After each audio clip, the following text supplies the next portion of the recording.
Di perjalanan waktu berganti, akan muncul keadaan ganti umat, ganti umat, ganti umat, sampai ke ujung dunia berakhir. Sebelum menuju itu, kata Nabi, ada satu keadaan yang ditandai di masa itu dengan satu. Tadharal fitanu, banyaknya fitnah tersebar. Wa yakthurul kadhibu, banyaknya manipulasi. Sehingga sulit dibedakan mana yang benar, mana yang salah. Wa tataqarabul aswaqu, terjadi percepatan digital sehingga tandanya pasar mudah diakses. Ibu dulu kalau ke pasar naik angkot kan, naik ojek, manual, beli, pulang ke rumah ya. Sekarang diklik barangnya datang ya. Wa yataqarabuz zamanu, nanti waktu terasa cepat. Setahun seperti sebulan. Kayaknya baru kemarin ketemu, padahal sudah setahun. Wa yuqbadul ilmu, pakar-pakar, ulama-ulama mulai meninggal satu-satu, dan yang muncul tiba-tiba orang-orang yang tidak jelas, tapi bisa jadi pengajar agama, jadi ustadz, bisa memberikan fatwa, dan sebagainya. Saya tanya pada ibu, kira-kira dari 5 hal ini sudah terjadi belum sekarang? Percepatan digital, sudah ada media sosial sekarang. Sekarang pertanyaannya, ketika masalahnya makin banyak, pertentangannya makin rumit, kadang sulit dibedakan mana yang asli, mana yang palsu, bagaimana cara kita selamat melewati masa itu, sehingga apapun tugas yang kita jalani dalam kehidupan. Ibu sebagai, istri, sebagai ibu rumah tangga, mungkin juga berkarir dan sebagainya. Bagaimana menjalani pekerjaan dengan selamat dan kembali kepada Allah dengan bahagia dan mendapatkan rahmat Allah Subhanahu wa Ta'ala. Baik, para ibu sekalian dan teman-teman dimanapun berada, situasi yang kita alami dalam berkehidupan saat ini adalah situasi yang tidak sama dengan keadaan dan kondisi kehidupan di masa Nabi SAW. Dulu di zaman Nabi belum ada dan tidak ada media sosial. Zaman Nabi nggak ada sepeda, sekarang ada. Apalagi kereta, apalagi pesawat. Tapi ibu tidak boleh lupakan, karena Nabi ini adalah sosok istimewa utusan Allah, yang tugas pokoknya menyampaikan panduan berkehidupan pada umat terakhir yang menjalani hidup di muka bumi sampai kehidupan ini selesai. Jadi Nabi disebut oleh Allah sebagai Nabi penutup, Nabi akhir zaman, Nabi paling istimewa.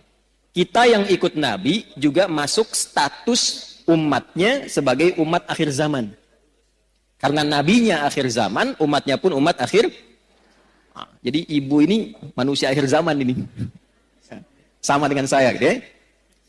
Yang dimaksud akhir zaman itu begini, supaya tidak keliru menafsirkan. Akhir zaman itu maksudnya periode masa hidup manusia sampai akhirnya kehidupan. Sampai selesai kehidupan di bumi ini. Jadi dari masa Nabi sampai akhir kehidupan yang kita belum tahu kapan, itu maksudnya yang disebut dengan akhir zaman. Dengan ditutupnya oleh Nabi terakhir, dimulai masa akhir zaman sampai kehidupan selesai. Paham Ibu? Halo, paham? Jadi jangan selalu diartikan kalau bicara akhir zaman, besok kiamat misalnya. Ya?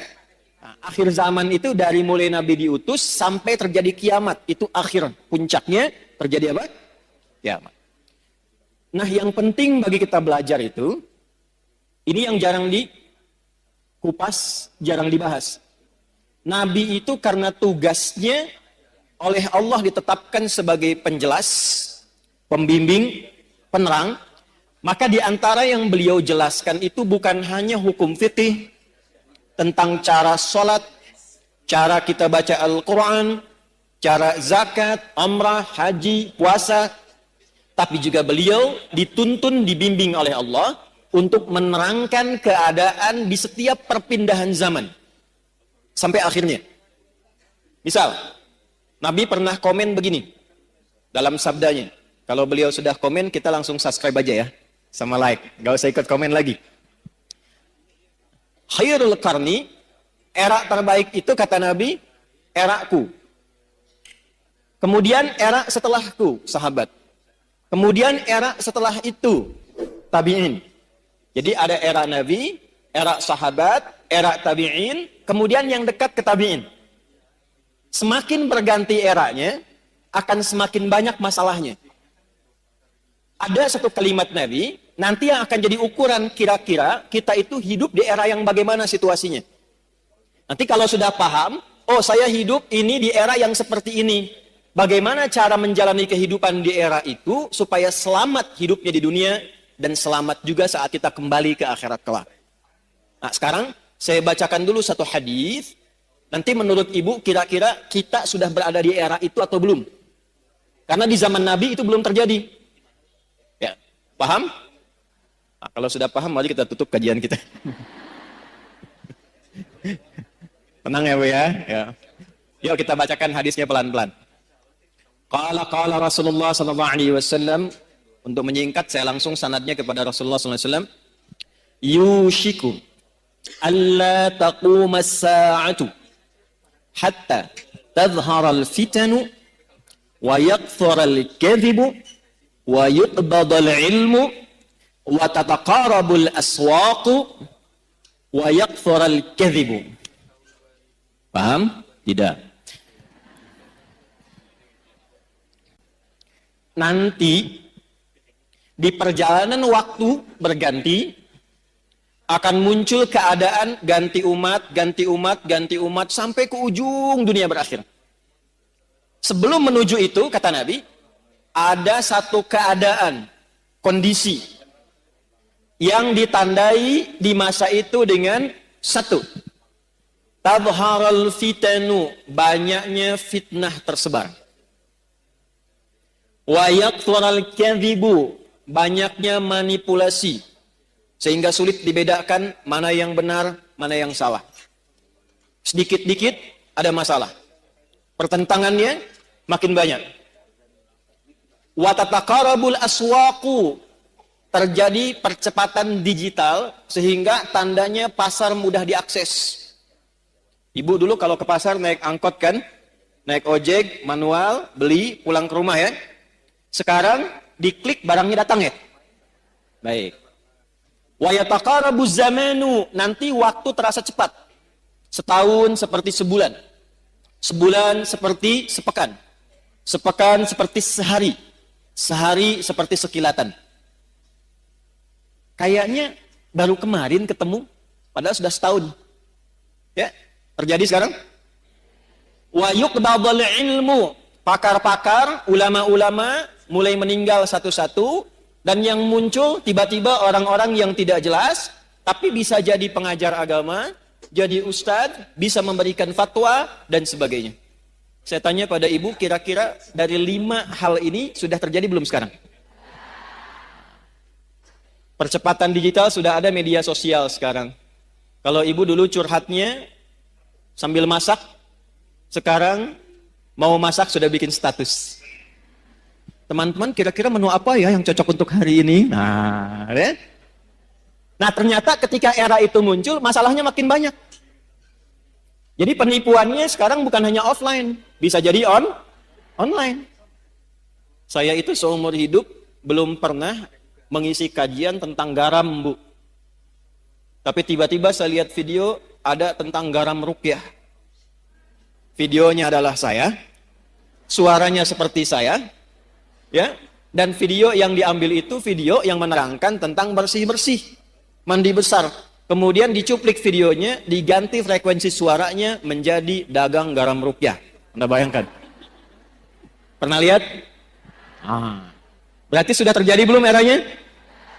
Sekarang pertanyaannya, ketika masalahnya makin banyak, pertentangannya makin rumit, kadang sulit dibedakan mana yang asli, mana yang palsu, bagaimana cara kita selamat melewati masa itu, sehingga apapun tugas yang kita jalani dalam kehidupan, ibu sebagai, istri, sebagai ibu rumah tangga, mungkin juga berkarir dan sebagainya, bagaimana menjalani pekerjaan dengan selamat dan kembali kepada Allah dengan bahagia dan mendapatkan rahmat Allah Subhanahu wa Ta'ala.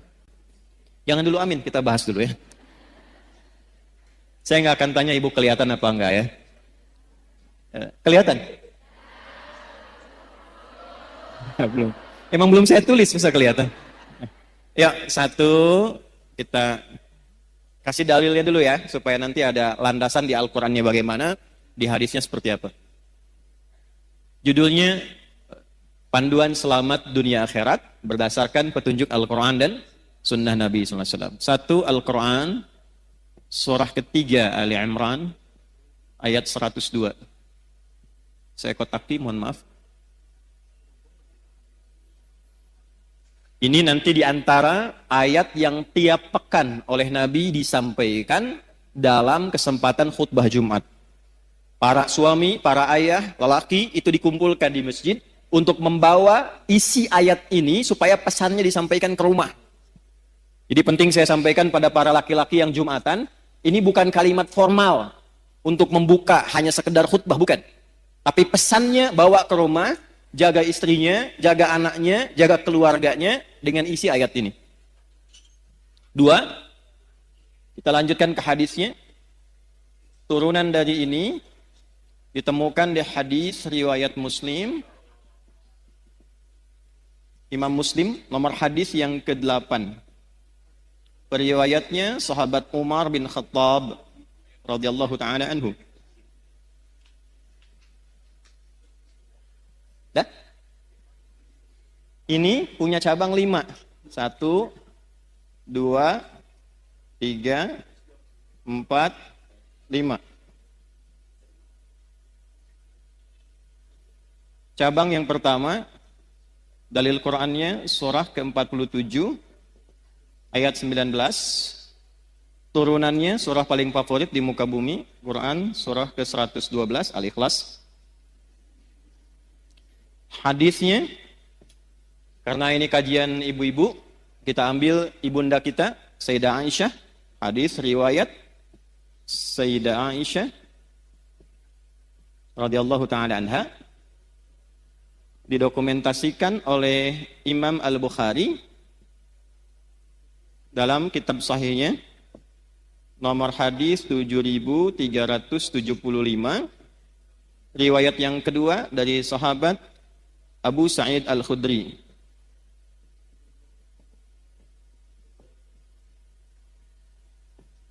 Masih di Al-Bukhari. Ini sudah saya cek ya Bu ya, insyaallah betul. Nomor hadis 7374. Sudah? Ini kisi-kisinya, ada yang bawa mobil tadi, Kijang Toyota Sport yang lama, yang biru dongker, platnya 1427 MC. Nah itu ada tulisan di atasnya itu nanti surat yang terkait dengan ini. Di depan ada mobil parkir tadi saya lewat. Nomor platnya 1427 MC itu di belakang. 2, ini turunannya, Quran, surah kedua, di ayat 45 sampai 46, plus Quran, surah ke-29, ayat ke-45, hadisnya kita ambil yang sahih juga, hadis riwayat Al-Bukhari, juga hadis riwayat Muslim, yang meriwayatkan sahabat Abu Hurairah. Karena Al-Bukhari sudah, kita masukkan yang Muslimnya supaya lengkap. Nomor hadis 393 sampai 397. Kemudian yang tokoh yang mengalaminya namanya Khalad bin Rafi' Az-Zuraiqi. Nah, sampai ke tokohnya kita cari supaya maksimal. Ya, kita mulai ya. Setiap pekan, dalam kesempatan Jumat, Nabi senantiasa membuka khutbahnya dengan satu ayat Al-Quran, satu ayat saja, tapi memberikan pedoman keselamatan yang pokok. Gampangnya gini, kalau ibu ingin selamat di dunia ini, aktivitasnya apapun, mau ibu pebisnis, pedagang, di rumah, jadi perawat, apapun itu. Suami kerjanya apapun, ingin selamat kehidupannya di dunia, sampai dijamin selamat pulang ke akhirat, maka pokoknya ada di ayat ini. Jaga ayat ini, amalkan isinya, pekerjaan apapun insya Allah selamat. Ayatnya ada di Quran surah ketiga Ali Imran di ayat 102 yang tadi saya baca. di awal pembukaan kajian. A'udzubillahi minasyaitonirrajim. Ya ayyuhalladzina amanu ittaqullaha haqqa tuqatih wa la tamutunna illa wa antum muslimun. Yuk kita bedah pelan-pelan ya. Kita bagi 3 ayatnya. 1, ya ayyuhalladzina amanu.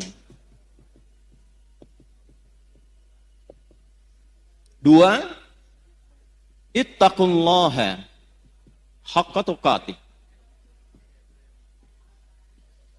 3, wala tamutunna illa wa antum muslimun. Ini mohon maaf saya tulis dengan khot saka ya. Kan khot itu ada khot nasakh, thuluth, ada ruk'ah, ada farisi. Nah ini jenisnya khot saka. Khot paling kontemporer. Saka itu singkatan, saka hoyong. Supaya cepat. Ya ayyuhalladzina amanu. Mau dibahas singkat atau dibahas detil? Oke. Ya, disebutkan 361 kali dalam Al-Quran. Fungsinya untuk memanggil, harfun nida. Nah, huruf memanggil itu di bahasa Arab ada 14. Ada a, ada ya, ada aya, ada wa, dan seterusnya. Tapi di Al-Quran yang disebutkan ibu, penting ini catat, itu hanya 1 dari 14 ini. Ini qadarullah kajian kami yang terakhir di disertasinya membahas tentang kajian gramatikal Quran 30 juz dari Al-Fatihah sampai An-Nas. Nah, iya ini satu-satunya huruf panggilan yang disebutkan dalam Al-Quran, ternyata rahasianya yaitu memiliki fungsi, memiliki dan mewakili seluruh fungsi huruf-huruf nida yang lain. Misal, huruf nida itu huruf panggilan, Bu. Ya, ibu nida, ibu panggilan. Dipanggil suami, panggil anaknya dan sebagainya. Ya, memanggil yang dekat. Ya, memanggil yang menengah. Ya, memanggil yang jauh. Ya, bisa untuk minta tolong. Ibu sedang tawaf, tiba-tiba misalnya ada kondisi tertentu, kejepit, terus minta tolong. Ibu tinggal panggil dengan 1 huruf. Ya, nengok semua tuh. Ya, yang dekat, yang menengah, yang jauh. Nidaul qarib, nidaul mutawassit, nidaul ba'id. Pelan-pelan. Ayyuha disebutkan 150 kali dalam Al-Quran. Ayyunya namanya munada kalau di ilmu nahwu, berfungsi menguatkan hukum. Haknya namanya hak tanbih, berfungsi mengingatkan. Nanti sampai sini belum paham, kalau sudah kita terangkan jelas baru mengerti. Alladzina disebutkan 1080 kali dalam Al-Quran. Ini namanya konjungsi, kata sambung, isim mausul, tapi menunjuk pada objek, orangnya tanpa kecuali, siapapun. Mau laki-laki, mau perempuan, berapapun usianya, siapakah dia, besar, kecil, tua, muda, apakah dia diberikan kekuatan dengan kedudukan, harta melimpah, atau orang biasa, semua tanpa kecuali. Jadi kalau ada ayat Quran, dibuka dengan kata alladzina amanu, artinya Allah tidak membedakan siapapun sepanjang dia merasa punya iman. Yuk kita terjemahkan dengan ilmu tadi. Ya ayyuhalladzina amanu. Hei semua yang masih merasa punya iman dalam dirinya. Aku tidak melihat apakah engkau merasa kaya, orang biasa, punya kedudukan, laki-laki kah, perempuan kah, besar kah, kecil kah, tua kah, muda kah, ulama kah, orang biasa kah, sepanjang engkau merasa punya iman kepadaku, dimanapun kau berada. Apakah engkau merasa dekat, menengah, atau engkau sedang berada di tempat yang jauh. Sepanjang engkau merasa punya iman. Aku tegaskan, aku ingatkan. Aku tegaskan, aku ingatkan. Nah, kalau tahu begitu, beda kan ya ngajinya ya. Ibu kalau menemukan kalimat seperti itu di Quran, artinya kita sedang disentuh langsung oleh Allah. Allah nggak lihat status kita. Nggak lihat status sosial. Tidak melihat status berkehidupannya, apakah berkeluarga atau belum. Yang penting merasa punya iman. Ingat ya Bu ya, ingat baik-baik ini. Saya berikan satu rahasia penting di dalam pembuka ayat ini, tapi ini diantara kita saja. Kalau ada ayat dibuka dengan kata iman, itu artinya informasi yang disampaikan di ayat ini menentukan kadar keimanan kita. Apakah iman kita betul-betul sedang kuat, lemah, atau berada di tengah-tengah? Nanti yang menentukan kalimat setelahnya. Ya ayyuhalladzina amanu. Karena itu para sahabat, kalau mendengar ayat turun di Quran dengan kalimat iman, ya ayyuhalladzina amanu, mereka akan datang dengan gembira dan mengatakan sami'na wa ata'na. Kami mendengarkan ya Allah ya Rasulullah dan kami akan menaati apapun yang disampaikan oleh Allah untuk membuktikan keimanan kami pada Allah dan Rasul. Nah, jadi sahabat dulu seperti itu. Ya, di antara ayat paling favorit bagi Nabi itu Al-Baqarah ayat 284 sampai 285. Orang yang hafal 3 ayat ini dan biasa berdoa dengan mengawali dengan 3 ayat ini, sepanjang yang dimintakan baik untuknya dunia akhirat, maka cepat akan dikabulkan oleh Allah. Itu ada di hadis. Ya. Lillahi ma fis samawati wa ma fil ard. Sampai ayat 286, la yukallifullahu nafsan illa usaha. Sekarang lihat ayat ke-285-nya. Amanar rasulu bima unzila ilaihi mir rabbih wal mu'minun itu ini. Kullun amana billahi wa malaikatihi wa terus baina ahadim wa qalu, nah itu poinnya, ghufranaka rabbana wa ilaikal wa qalu sami'na wa ata'na. Jadi sahabat itu kalau ada ayat turun dengan ya ayyuhalladzina amanu, mereka senang karena masih diaku oleh Allah. Bu, ini saya kasih gambaran Bu ya. Ibu kalau diaku anak oleh orang tua senang tidak? Ibu kalau diaku teman sama orang yang berpengaruh senang tidak? Ibu kalau bilang, presiden bilang begini, ini teman saya tuh, senang tidak? Senang. Kalau ada tokoh yang ibu senangi, terus bilang sama ibu, itu teman saya tuh, senang tidak? Sekarang Allah mengakui keimanan kita, kita dianggap sebagai hamba Allah. Dan dikatakan, ya ayyuhalladzina amanu, hei hamba-hambaku yang yakin punya iman kepadaku. Ibu senang tidak? Masa? Bukti senangnya apa? Dulu sahabat itu kalau ayatnya turun, ya ayyuhalladzina amanu, mereka langsung wajahnya gembira. Karena tahu imannya diaku hamba sama Allah. Terus nunggu, ya Allah perintah apa? Sami'na, kami akan mendengarkan dengan fokus, wa ata'na, setelah kami dengar, kami akan amalkan, kami taati. Jadi bukan sami'na wa nanyaina. Kami dengar, kami klarifikasi dulu gitu ya. Nah, sahabat tidak begitu. Nah, sekarang ini poinnya. Jadi di sini ada ukuran iman, bahasa kerennya parameter iman.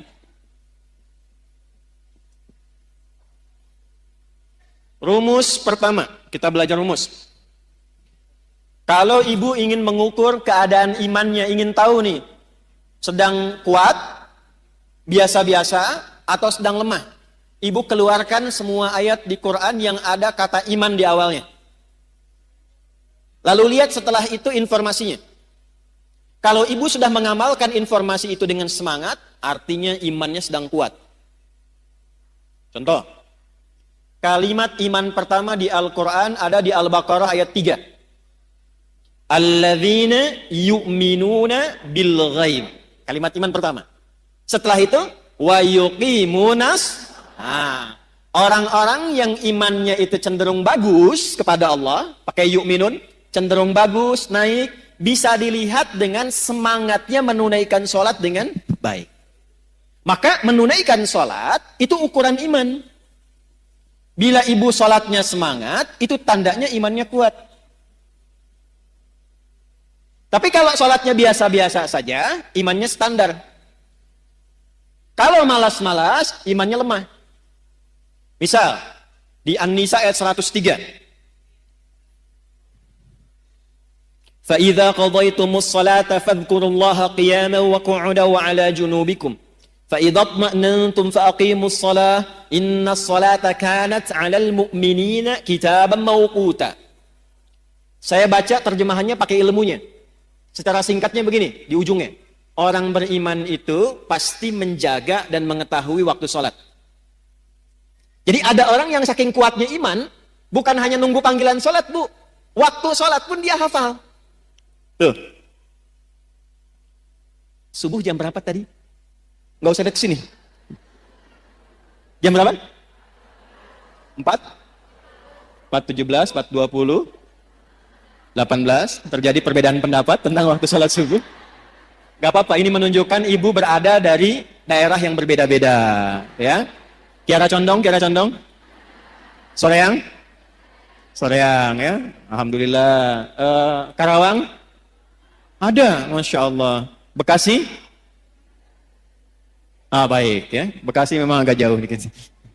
Nih, kita ambil tengah-tengah subuh 4.18 misal. WIB, waktu Indonesia bagian Bandung. Adzan di istiqamah. Allahu Akbar, Allahu Akbar. Ibu dengar. 4.18. Begitu ibu dengar adzan, ibu langsung siap-siap. Ya. Dipanggil sholat, langsung siap-siap. Nah, ini menunjukkan imannya ibu itu standar. Nah. Belum kuat. Awas, hati-hati. Suami ibu kerja di kantor jam 7 masuknya. Datang jam 7, standar tidak? Nah, kalau suami ibu datang jam 6, nah itu melebihi standar istimewa. Dipanggil 4.18, ibu sadar dan siap-siap 4.18, standar tidak? Belum kuat. Kalau ibu bangun jam 3, sebelum dipanggil siap-siap, warming up dulu tahajud, istighfar dulu, supaya frekuensinya ibadah kepada Allah nyambung, sholatnya khusyuk, baru imannya kuat. Tapi kalau dipanggil 4.18, baru bangun 8.14, itu iman lemah. Jadi yang ini, yang kuat, ini orang yang merasa dekat dengan Allah. Saking dekatnya dia siap-siap sebelum dipanggil. Yang ini yang standar, yang menengah. Kapan dipanggil, datang. Yang ini udah dipanggil-panggil masih ngitung, dah komat belum? Duhurnya masih lama. Ini. Sehingga merasa agak jauh jaraknya. Ya ayyuhalladzina amanu. Ya-nya berfungsi. Hei, baik engkau yang merasa dekat denganku, yang biasa-biasa, ataupun yang merasa jauh dariku, sepanjang engkau masih merasa punya iman.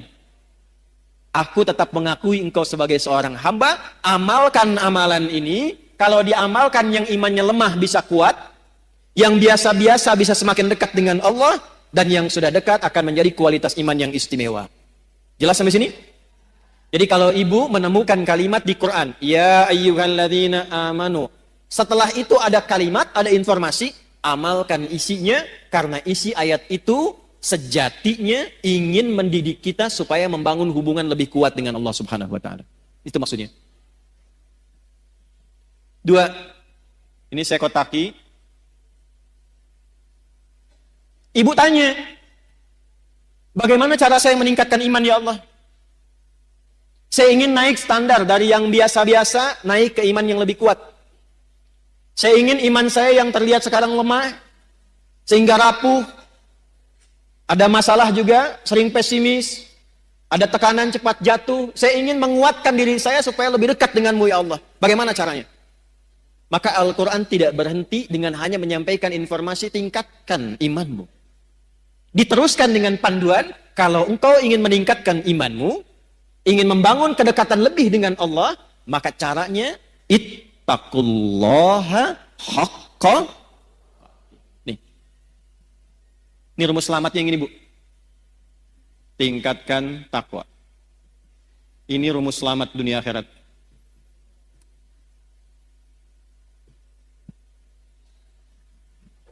Ya, tahan ya, karena itu saya kotaki.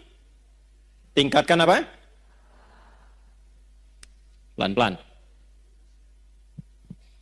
Jadi kalau ibu bertanya, apa rumus selamat dunia akhirat dalam Al-Quran dan hadis? Bahasa Qurannya sederhana. Tingkatkan takwa secara serius dan benar. Tingkatkan takwa secara serius dan benar.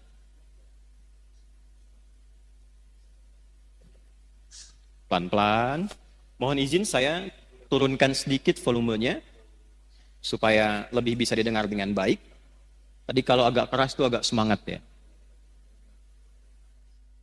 Bu, saya kasih Jalan berpikir dulu. Bahasa kerennya, logikanya begini. Yang punya rizki itu siapa? Yang punya harta siapa? Yang punya ilmu siapa? Yang punya segalanya? Oke. Sekarang simpan. Tidak ada yang serupa dengan Allah. Laisa kamitslihi syai'. Tapi saya kasih ibu permisalan sedikit saja. Ibu kalau dekat dengan pejabat, aksesnya mudah nggak? Ibu kalau punya teman orang kaya, gampang dibantu nggak? Gampang kan? Dengan logika yang sama. Ibu kalau dekat dengan Allah, apa yang sulit bagi Allah?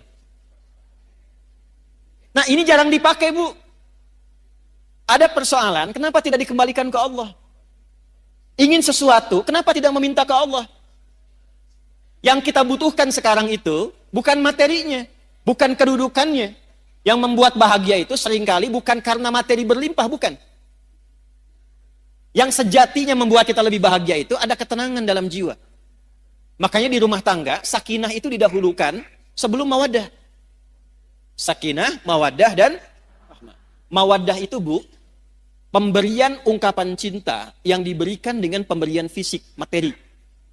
Kalau baru akad itu mahar. Ya, itu diteruskan setelah berumah tangga. Misal istrinya milad, suami kasih hadiah pulang ke rumah.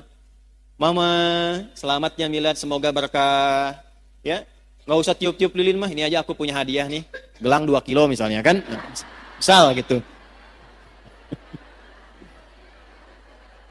Nah, suami juga begitu. Misal suami promosi jabatan, dapat. Atau dia merasa bahagia, ibu masakkan kue kesukaannya. Itu mawaddah, Bu. Itu mawaddah namanya. Jadi ada rasa cinta yang timbul karena berbagi hal materi, itu mawaddah. Tapi pertanyaannya, kenapa sakinah mendahului mawaddah? Karena sebanyak apapun harta dikumpulkan, kalau tidak ada ketenangan di rumah tangga, itu hampa kehidupannya. Saya kan sering tanya ibu kan, ini terakhir saya mau tanya lagi nih. Ibu pilih mana? Kaya tapi gelisah atau miskin tapi tenang? Tidak ada pilihan ketiga. 2 aja. 2 aja. Saya tahu, saya belum bilang pun lihat wajah ibu sudah paham saya. Pasti cari yang ketiga. Kaya tapi gelisah atau miskin tapi tenang? Angger kayaknya. Ya.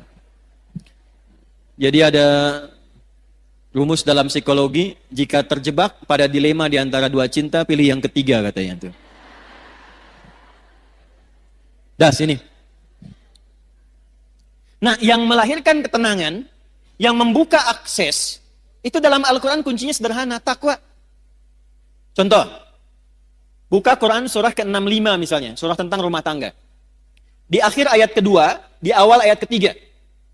Wa may yattaqillaha yaj'al lahu wa yarzuqhu min haitsu la. Siapapun yang ingin meningkatkan takwanya kepada Allah, pakai man. Man itu sifatnya individu, per orang. Jadi Allah nawarin gini, Bu, bukan ke banyak-banyak semua, tidak, ke setiap orang. Jadi ibu kalau baca ayat itu, rasakan ayatnya untuk kita. Saya kalau baca ayat itu, saya posisikan begini. Hei Adi Hidayat. Bawa secara personal ke pribadinya. Wa may yattaqillaha, dan siapapun, hei fulan, hei fulana, yang mau meningkatkan takwanya kepada Allah, yaj'al lahu, sesulit apapun persoalan yang dia alami, aku berikan solusi dan jalan keluarnya. Jadi ada orang, Bu, ada orang yang dalam hidupnya seakan tidak pernah punya masalah. Bukan gak ada masalah, tapi karena saking tinggi takwanya, saat dia akan menghadapi masalahnya, diringankan oleh Allah karena sudah diberi jalan keluar sebelum dia menghadapinya. Ibu kenal Siti Maryam? Bagus. Ada yang kenal sana tuh. Kalau kenal langsung saya tutup kajian kita hari ini. Loh. Sayyidah Maryam itu siapa? Nah ini masalahnya. Ibu punya ayat tentang perempuan, An-Nisa. Ada tokohnya Maryam. Cuman jarang dibaca. Ibu keluarkan isinya, lihat sejarahnya. Maryam itu ketika akan terlahir, itu ibunya berharap lahirnya laki-laki. Karena ada berita dalam kitab suci sebelumnya, di masa ibunda itu tinggal, namanya Hannah, suaminya Imran.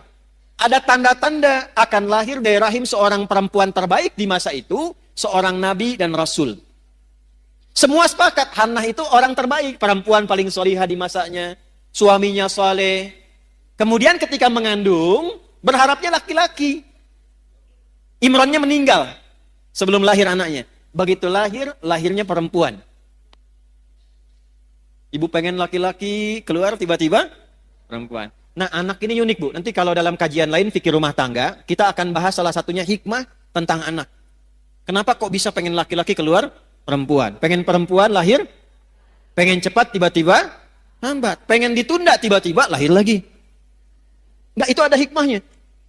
Tapi saya mau langsung masuk ke Maryam. Begitu lahir perempuan, beliau langsung berkata begini, ya Allah, perempuan. Quran surah 3 ayat 36.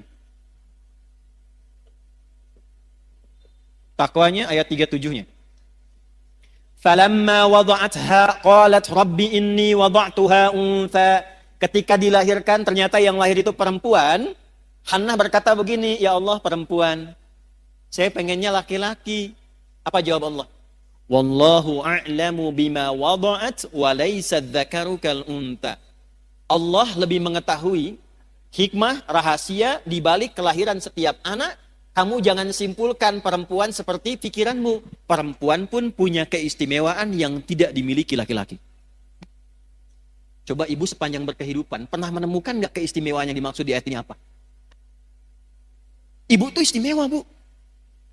Nanti Pak, pas pengajian bapak-bapak saya bahas yang laki-laki, Pak. Tenang. Nggak, saya katakan gini, ini ayat turun saat perempuan tuh direndahkan, Bu. Ya, direndahkan, dianggap bahkan tidak sempurna. Ada ibadah di satu keyakinan, kalau isinya masih perempuan belum bisa berlangsung. Ada disamakan dengan sosok yang sangat tidak baik dan sebagainya. Jadi saat perempuan direndahkan, Islam datang dengan ajaran mengangkat derajat perempuan dan mengatakan perempuan punya keistimewaan yang tidak dimiliki laki-laki. Lalu wa inni sammaituha Maryam, diberi namalah anak perempuan itu dengan nama apa? Maryam. Yang mau saya katakan bukan Maryamnya. Yang mau saya katakan, hal pertama yang dilakukan oleh ibunda Maryam, Hannah, itu melatih Maryam supaya membangun kedekatan lebih dengan Allah. Jadi yang diajarkan pertama kali, Bu, ya, yang disiapkan itu bukan bagaimana nanti bajunya, bagaimana popoknya, bagaimana seluruh fasilitas dunianya. Ya, kalau didapati kan era sekarang, walau tidak semuanya, kalau mau lahiran kan banyak disiapkan itu perlengkapan lahirannya kan. Pernah nggak terfikir ketika anak ini lahir, yang terfikir pertama bagaimana anak saya ini bisa dekat dengan Allah? Itu dulu. Bagaimana anak saya yang lahir kenal Allah? Sehingga ketika dia dekat, hisab saya ringan di hadapan Allah, saya pulang.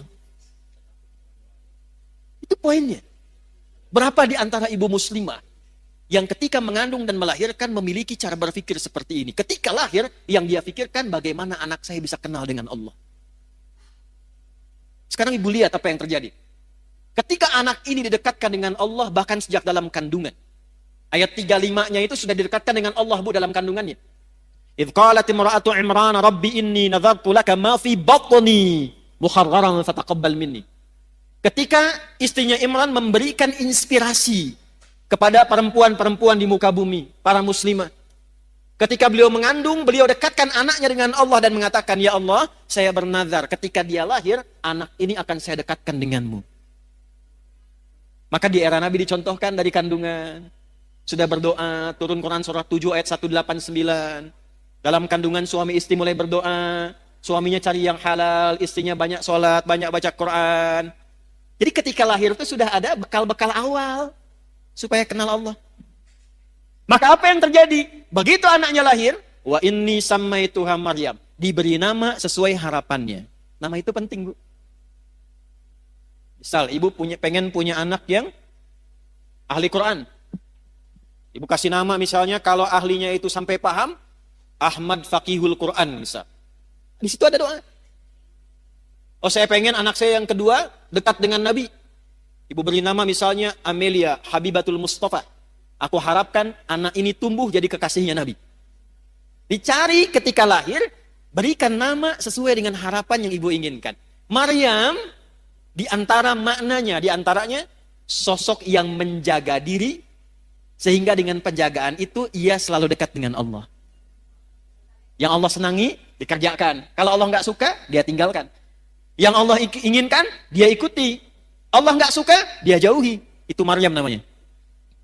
Maka ibu itu menyiapkan fasilitas untuk menempa anaknya supaya dekat dengan Allah. Maka dimintakan kepada pamannya yang seorang nabi namanya Zakaria untuk dibimbing anaknya, dibuatkan tempat namanya mihrab. Di tempat itulah dididik anak itu supaya meningkatkan takwa kepada Allah. Ibu lihat apa yang terjadi. Sebelum anak itu membutuhkannya, Allah sudah kirimkan seluruh kebutuhannya. Fataqabbalaha rabbuha biqabulin hasani wa ambataha nabatan hasana. Perhatikan, ini poinnya. Kalau ada seorang ibu, ayah, suami istri, dia menyiapkan anaknya supaya dekat dengan Allah sejak dini, maka Allah yang akan merawatnya sampai dia tumbuh berkembang. Merawat itu maksudnya memperhatikan dia, menjaga dia, mengalirkan kebutuhan dengan baik. Wa kafalaha Zakaria, tapi tetap mesti ada ikhtiar. Jangan ibu biarkan dari awal, ya Allah, saya sudah bacain dia Yasin, Al-Kahfi, Baqarahan, Anisaan, sekarang terserah engkau ya Allah. Nggak bisa begitu. Cari sekolah yang baik, cari orang baik untuk ngajar, ustadznya cari. Nanti dengan ikhtiar itu turunlah rizki dari Allah. Wa kafalaha Zakaria, perhatikan. Kullama dakhala 'alaiha Zakaria al-mihraba wajada 'indaha rizqa. Setiap Nabi Zakaria ingin memberikan kebutuhan Maryam, mau ngantarkan makanan, ngantarkan bebuahan, ngantarkan pakaian, sudah ada di mihrabnya Maryam, Bu. Mau ngantar buah, buahnya sudah ada. Kalau musim anggur ada anggur, wajar. Ini musim jeruk, bukan musim anggur, tapi ada anggur. Nanya, Zakaria itu nanya, pamannya alaihissalam. Nanya ini untuk mengkonfirmasi ketakwaannya kepada Allah. Tahu, ini anugerah Allah tahu, tapi untuk menguji, saya ngajar dia berhasil enggak? Dia kenal Allah tidak? Maka ditanya oleh pamannya, ya Maryamu anna laki hadha. Maryam dari mana semua ini? Perhatikan jawabannya. Anak yang dikenalkan dengan Allah sejak dini, maka yang keluar di lisannya kalimat-kalimat yang menyucikan Allah. Subhanallah, Alhamdulillah, Allahu Akbar. Maka apa yang keluar di lisan Maryam? Qalat huwa min indillah. Paman, semua ini anugerah Allah. Innallaha yarzuqu may yasha bighairi hisab. Allah akan mengalirkan rizki pada hamba yang dikehendakinya tanpa batasan. Siapa hamba yang dikehendaki di sini? Yang meningkatkan takwa. Ini. Jadi kalau anak-anak ibu dari awal didekatkan, dikenalkan dengan Allah, itu yang keluar nanti kenal Allah, Bu. Saya pernah lihat satu video dulu, ada anak mau disuntik masih kecil. Yang keluar tuh subhanallah, astagfirullah, dosa apa aku ya Allah, astagfirullah, gitu. Ya kan? Tapi tidak sedikit juga anak-anak yang mau disuntik harus dikenalkan dengan mainan dulu gitu kan, dan sebagainya. Tidak salah, tidak. Tapi kalau ingin dijaga, dirawat oleh Allah, maka kenalkan sejak dini. Maka Bapak Ibu, Bapak tuh ada Bapak di sana, Ibu di sini, supaya terbawa juga suasananya. Yang mau saya tegaskan yang pertama, apakah itu hanya berlaku untuk Maryam atau umum? Kita bisa dapat nggak? Dari mana taunya? Kembalikan ayatnya di Quran. Maryam ini hanya contoh. Seperti Nabi Ayub contoh kalau sakit amalnya bagaimana. Seperti Nabi Yunus contoh kalau sedang kena musibah amalnya seperti apa. Seperti Nabi Ibrahim contoh kalau jadi ayah yang sibuk memperhatikan anak bagaimana. Contoh. Petunjuknya ada di Quran. Jadi kapanpun kita hidup, keluarkan ayat ini, maka kita berpeluang mendapatkan yang sama seperti Maryam mendapatkannya. Maryam Nabi bukan? Bukan. Rasul bukan? Perempuan? Solihah? Takwa? Dapat. Ibu Nabi bukan? Sama dengan Maryam. Rasul bukan? Sama dengan Maryam. Perempuan? Sama dengan Maryam. Ibu sama solehnya dengan Maryam. Itu yang beda. Tinggal ini yang ditingkatkan. Maka ayatnya balik lagi ke surat ke-65. Wa may yattaqillaha yaj'al lahu. Bukan hanya Maryam, siapapun. Dulu ada Maryam, sekarang misalnya ada Iis, ya, ada Ina, ada Eti, ya. Ada Ici, ada macam-macam lah, silahkan gitu kan. Ada Siti, ada macam-macam. Silahkan siapapun namanya, karena kalimat Qur'annya nawarkan umum untuk personal. Man, kamu mau tingkatkan takwa, aku berikan hal yang serupa. Bu, tolong catat ini ya. Tidak ada orang hidup tidak punya masalah, itu nggak ada. Nggak ada. Saya ulangi ya. Tidak ada orang hidup yang tidak punya masalah. Masalah itu Allah kirimkan, bukan ingin membuat kehidupan kita bermasalah, bukan. Tapi ingin meningkatkan kualitas kehidupan kita agar lebih baik dari sebelumnya. Karena kalau tidak diuji, Bu, kemampuan kita tidak keluar. Anak-anak ibu yang sekolah itu, ada ujian nggak?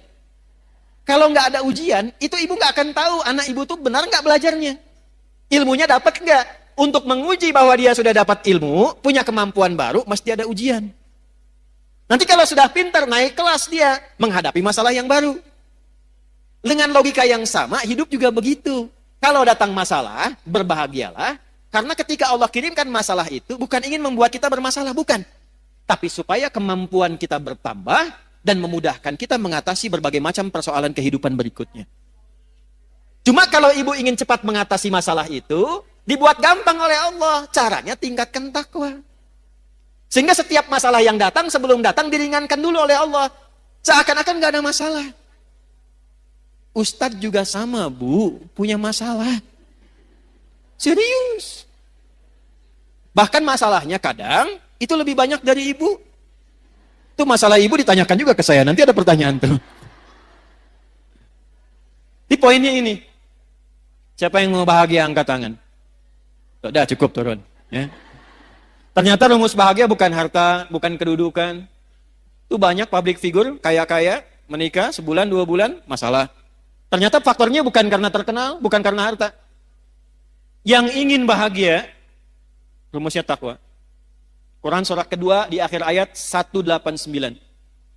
Ayat 189 di surah Al-Baqarah ditutup dengan kalimat begini. Wattaqullaha la'allakum tuflihun. Jika engkau ingin bahagia, maka tingkatkan takwamu kepada Allah.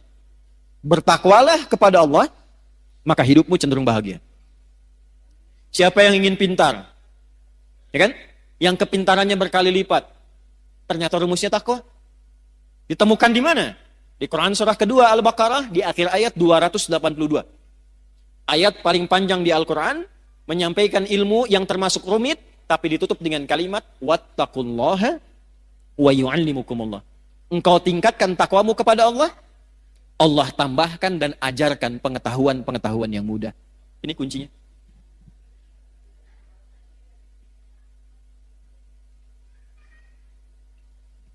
Nah, jadi kalau ingin selamat, ingin nyaman hidup di dunia, sampai nyaman kembali ke akhirat, nyaman, enak, tenang, baik, itu bahasa Arabnya hasanah. Ibu hasanah, ibu yang nyaman, tenang, baik. Ya.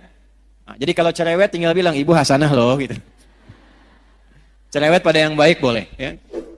Rabbana atina fid dunya, wa fil akhirati, waqina, itu rumusnya. Takwa. Jelas sampai sini? Sekarang pertanyaannya begini, kalau saya ingin meningkatkan takwa, caranya bagaimana? Kan tadi ingin selamat, meningkatkan iman, caranya dengan apa? Ingin meningkatkan takwa, caranya bagaimana? Maka Al-Quran langsung memberikan petunjuk, udah gak usah banyak-banyak, gak usah pusing-pusing, fokus pada yang 5 ini saja. Ada berapa caranya? Yang 5 ini, ibu tolong bikin tabel. Tabel tuh bagan begini Bu ya. Ini nih. Bikin kotak. Terus sama ibu di sini kasih nomor Bu.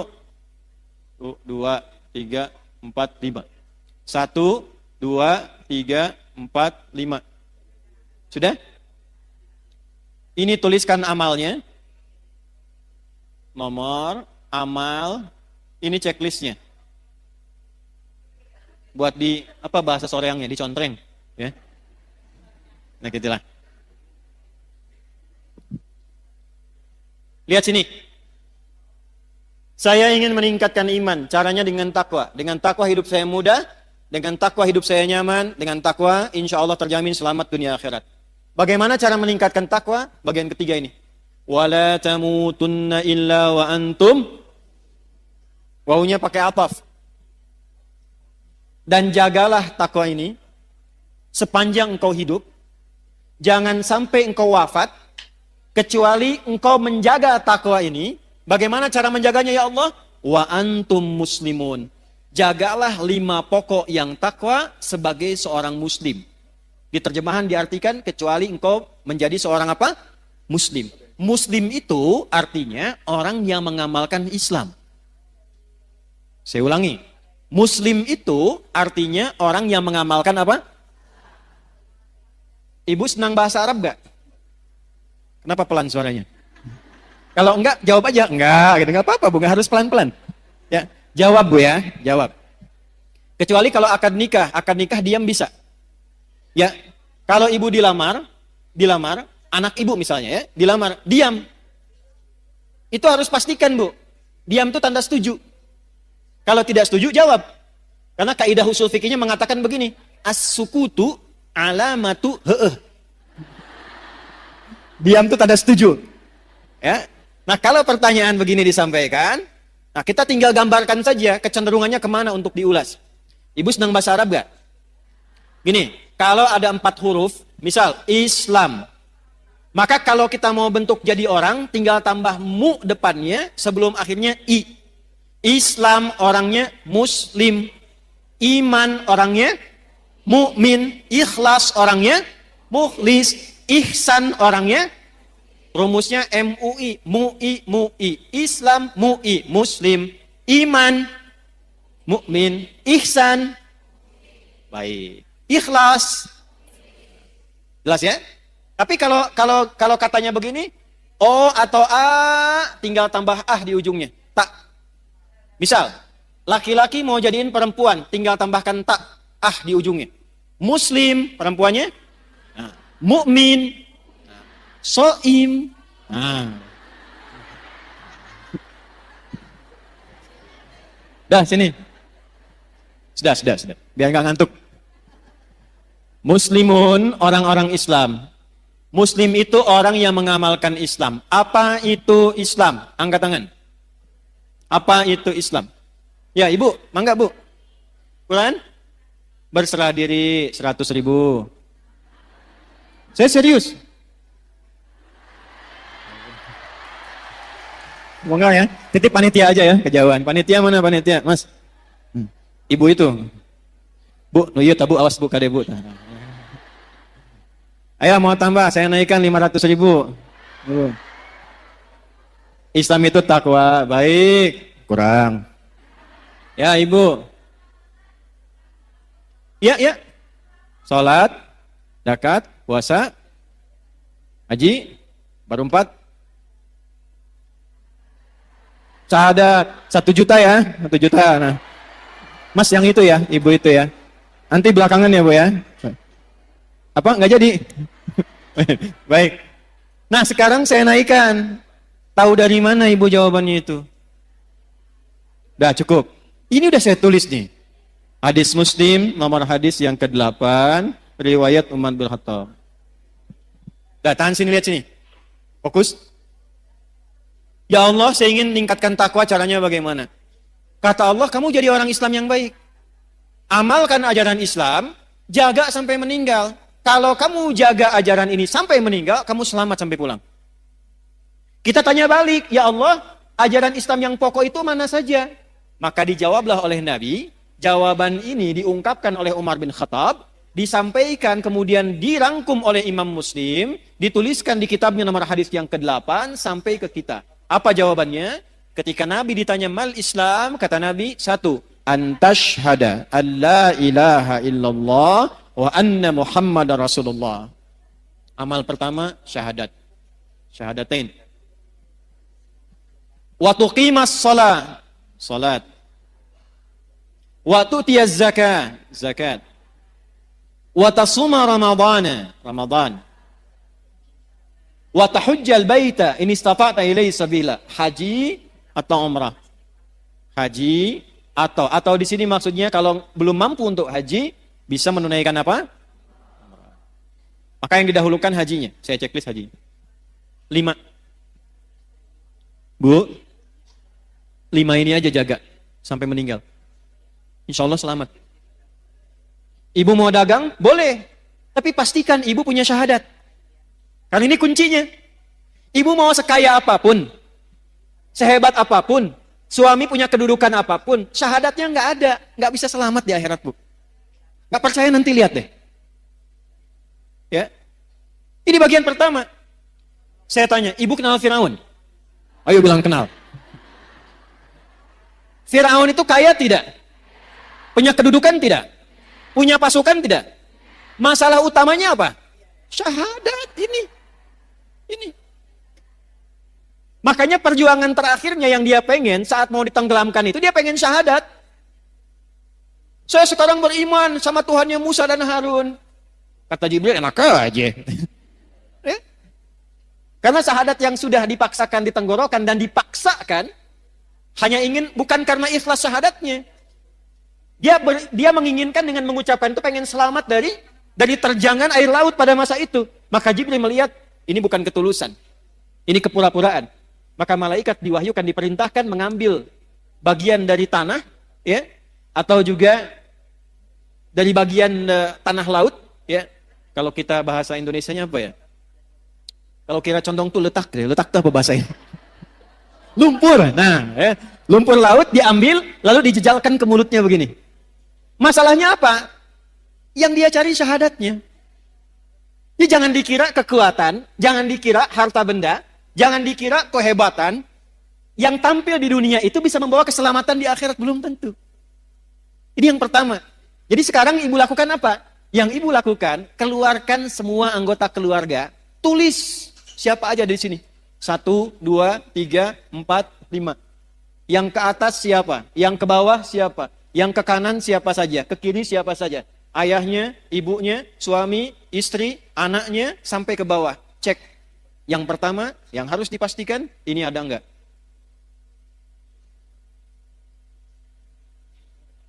Gimana syahadatnya suami? Istri bagaimana? Ibu? Anak-anaknya? Keluarganya? Ini nomor 1, letakkan urutan pertama. Buka Quran surah 52, ayat 21. At-Tur. Quran surah 52, ayat 21. Saya tanya ibu dulu sebentar. Ibu mau ketemu anaknya lagi nggak di akhirat? Mau kumpul nggak dengan keluarganya? Dengan suaminya? Kenapa pelan? Lihat sini.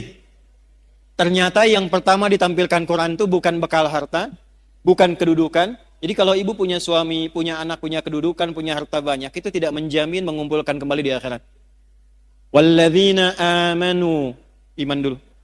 Wattaba'athum dzurriyyatuhum biimanin alhaqna bihim dzurriyyatahum. Dan para orang tua yang punya iman diikuti oleh anak cucunya, sekeluarga, kerabatnya semua beriman, kami akan kumpulkan kembali, kata Allah. Aku kumpulkan kembali satu keluarga itu di taman surga semuanya. Wa ma alatnahum min amalihim min syai'. Dan tidak akan aku sia-siakan amal mereka untuk menguatkan iman itu. Jadi kalau ibu ajarkan anak dari kecil supaya kenal Allah, itu ditulis, Bu, diperintahkan malaikat tulis tuh.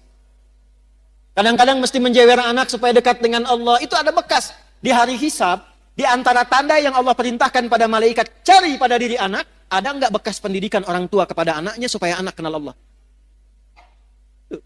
Pernah nggak ada begitu? Begitu anak ingin menjauh dari Allah, susah diingatkan. Ibu belai misalnya begini, nak. Itu bekas belayannya itu nanti akan jadi tanda di yaumil hisab. Dulu saya kecil itu dijewer begini, kalau ngumpet ngaji. Maghrib, TV mati. Sembunyi dimanapun akan dicari. Saya pernah kecil, ingin ngetes aja, dicari enggak? Saya sembunyi di bawah lemari asisten rumah tangga, saya masuk situ. Ternyata asisten rumah tangga diperintahkan oleh ibunda kami, cari Adi sampai ketemu. Harus ngaji di hadapan ibu. Kalau nekat dijewer. Dan saya baru tahu kenapa telinga ini penting dijewer. Ternyata di sini ada bagian sensitivitas dari saraf yang bisa menggerakkan juga ya bagian dari dalam diri manusia itu untuk menstimulus kepintarannya muncul. Tapi bukan berarti pulang dari sini ibu jewer semua anak, bukan. Saya mau katakan kenapa orang tua dulu kalau mendidik anak kadang suka dijewer gitu. Ya, ternyata itu ada bukti ilmiahnya sekarang. Jangan potong videonya ya, awas nih. Sekarang suka ada kontainer potong-potong video. Kontainer tuh yang suka bikin konten, ya. Udah, sini udah ya. Jadi Islam tuh sampai mengatur begitu, Bu. Ya, jangan sampai awas mendidik dengan cara menyakiti. Makanya saya suka koreksi terjemahan-terjemahan itu. Anak usia 7 tahun, ajari dia sholat. Kalau 10 tahun dia belum mau sholat, maka apa? Tuh, kan? Bu main pukul aja. Terjemahnya bukan begitu. Idrib itu artinya memberikan contoh sampai mengerti. Dari kata doroba itu artinya memberi contoh. Innallaha la yastahyi ayyadriba mathalan ma ba'udatan fama fau. Ngasih contoh.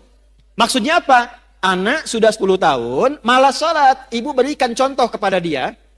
Supaya dia mengerti tentang pentingnya sholat. Hukumannya berupa contoh. Contohnya apa? Uang jajannya jangan kasih dulu. TV-nya yang kesukaan dia matikan dulu.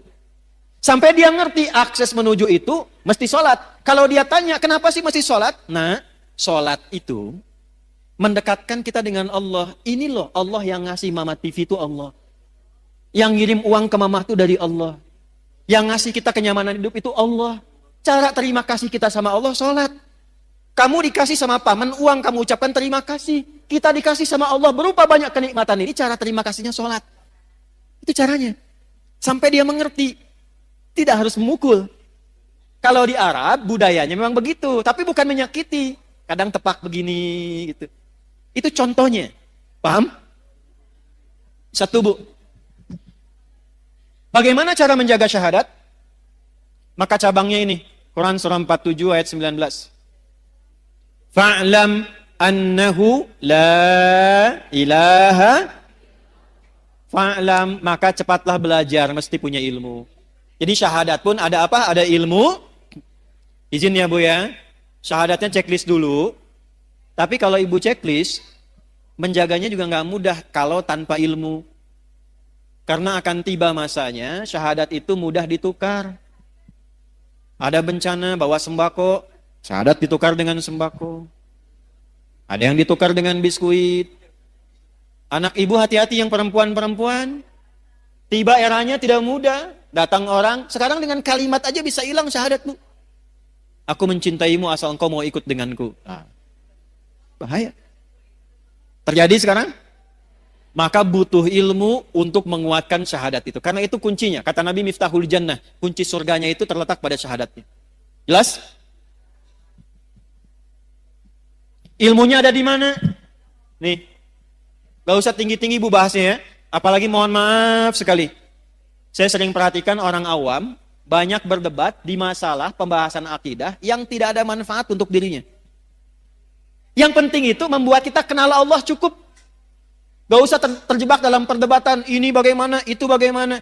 Saya nggak ngerti, bahasan dulu para ulama diskusi, sekarang jadi konsumsi awam. Salahnya kadang-kadang, sebagian kurang bisa menjaga. Di antara yang ceramah itu membahas pokok-pokok yang harusnya nggak disampaikan kepada awam. Itu kalangan diskusi di kalangan para ulama. Ar-Rahmanu 'alal arsy istawa, yadullahi fawqa aydihim. Ini orang bikin konten berantem sama ini, berdebat dengan yang ini. Padahal yang belum tentu memberikan faidah untuk dirinya. Orang tua kita ngajarkan dari dulu, wallahu a'lamu bimuradih. Bagi orang awam, cukup kenal Allah, cukup paham tentang bagaimana kita menyembah Allah, jaga itu sampai meninggal, selesai. Makanya ketika Nabi mengajarkan menjaga tauhid, pada orang-orang awam, pada sahabat-sahabat beliau yang awam, itu diajarinya simpel Bu. Cuma diajarkan surat Al-Ikhlas. Satu di antara 3 surat kul yang jadi favorit umat akhir zaman. Kul huwallahu ahad, kul a'udzu birabbil falaq, kul a'udzu birabbin. Ini tahu dari mana itu? Nih dalilnya dari Sayyidah Aisyah. Riwayat Al-Bukhari.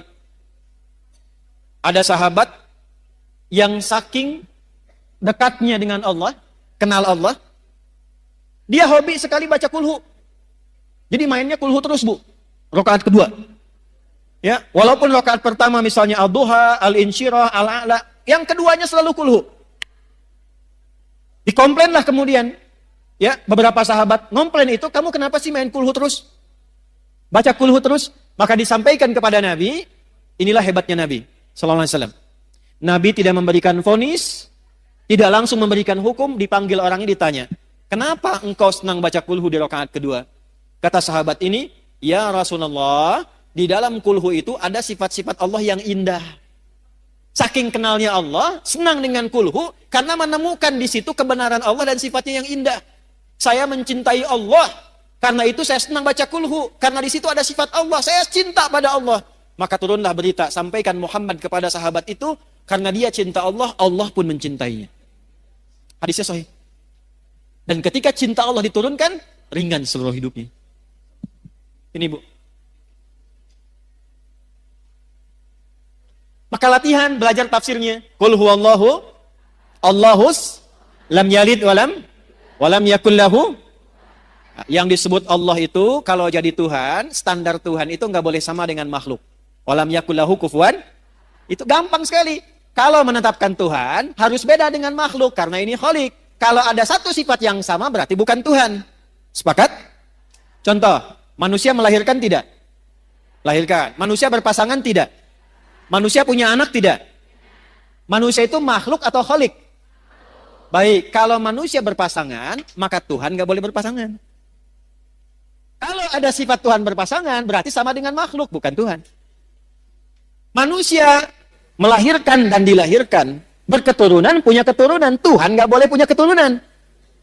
Tuhan tidak boleh berpasangan. Tuhan tidak boleh melahirkan. Sebab kalau Tuhan punya sifat makhluk, berarti ada potensi makhluk bisa jadi Tuhan. Jelas? Ini simpel banget, logis. Dan kita diajarin itu. Pada akhirnya, walam yakul lahu kufuwan. Kalau ibu sudah bertaut kepada Allah dengan kalimat ini, maka Allahus Samad. Apapun masalah kita, kita akan bergantung pada Allah. Ibu baca Al-Ikhlas ini, sampai ibu merasakan dalam hati bahwa ibu punya Allah. Saya punya Allah. Itu kalau kalimat itu sudah belum menancap pada kalbunya. Di hadis Abu Sa'id Al-Khudri, Bu, ada sahabat bilang begini, ngapain sih baca surat itu terus? Diadukan kepada Nabi, apa komentar Nabi? Nabi malah menyanjung, surat Al-Ikhlas ini, itu sepertiganya isi kandungan Al-Quran. Jadi kalau ibu ingin dimudahkan hafal Quran, dimudahkan dekat dengan Quran, pahami surat Al-Ikhlas, bacakan itu dengan niat ingin dimudahkan dekat dengan Al-Quran. Nih. Ini cara menguatkan syahadat. Boleh dibawa kepada zikir, boleh. Makanya dalam sholat, setelah sholat, itu salah satu yang dibaca itu selain ayat kursi, itu Al-Ikhlas. Sebelum tidur, Al-Ikhlas dibaca dengan Al-Falaq dan An-Nas. Maaf Bu ya, saya bukan ingin mengajarkan, hanya ingin mengingatkan. Cara bacanya, jangan hanya keluar di lisan bunyi, sampai tertanam di kolbu bahwa ibu merasa punya Allah. Qul huwallahu ahad. Sampai ibu merasa bisa nangis itu luar biasa. Allahus Samad. Ya Allah, aku ikrarkan dengan lisanku bahwa engkaulah satu-satunya dan hanya satu Tuhan yang aku sembah dan ibadahi. Allahus Samad, ya Allah, aku punya masalah dalam kehidupan, tapi aku punya keyakinan ketika aku gantungkan semua persoalan ini solusinya kepadamu, engkau yang akan ringankan seluruh masalahku. Dan ketika ibu menyebut Allahus Samad, rasakan masalah apa yang dimiliki. Dengan anakkah, dengan rumah tanggakah, kehidupan sosialkah. Lalu sandarkan semua kepada Allah. Lam yalid walam, engkaulah Tuhan yang tunggal, yang hak, tidak beranak, tidak diperanakan. Satu-satunya Tuhan, ya Allah. Walam yakul lahu, enggak ada yang pernah serupa denganmu. Kalau sudah aku ikrarkan seperti ini, aku bertuhan kepadamu, aku bergantung kepadamu, belum engkau juga berikan solusi padaku, maka dengan cara apa lagi aku memohon kepadamu? Karena itu ketika Nabi lewat, ada sahabat mengatakan begini, Allahumma ushidu bi annaka antallah as-samad alladzi lam yalid walam yulad walam yakul lahu kufuwan ahad. Allahumma inni as'aluka an taghfira li. Ya Allah, aku bersaksi hanya engkaulah Tuhanku satu-satunya, aku sembah, aku tuhankan. Aku gantungkan hidupmu kepadamu. Aku nyatakan kau satu-satunya Tuhan yang tidak serupa dengan makhluk manapun, tidak beranak, tidak diperanakan. Aku tidak minta apapun, ya Allah. Dengan aku mengesahkanmu, aku hanya minta ampuni dosaku. Aku ingin jadi orang baik. Nabi lewat, lalu Nabi mengatakan begini, Fulan, tahukah engkau apa yang kau baru baca tadi? Orang ini berkata, ya Rasulullah, engkau yang paling tahu. Allah wa Rasuluhu a'lam. Allah dan Rasulnya yang paling tahu. Kata Nabi, engkau baru saja meminta kepada Allah dengan menyebut namanya yang paling agung, yang engkau kalau ucapkan itu, doamu akan selalu dijawab, permintaanmu tidak akan pernah tertolak. Itu hadisnya sahih.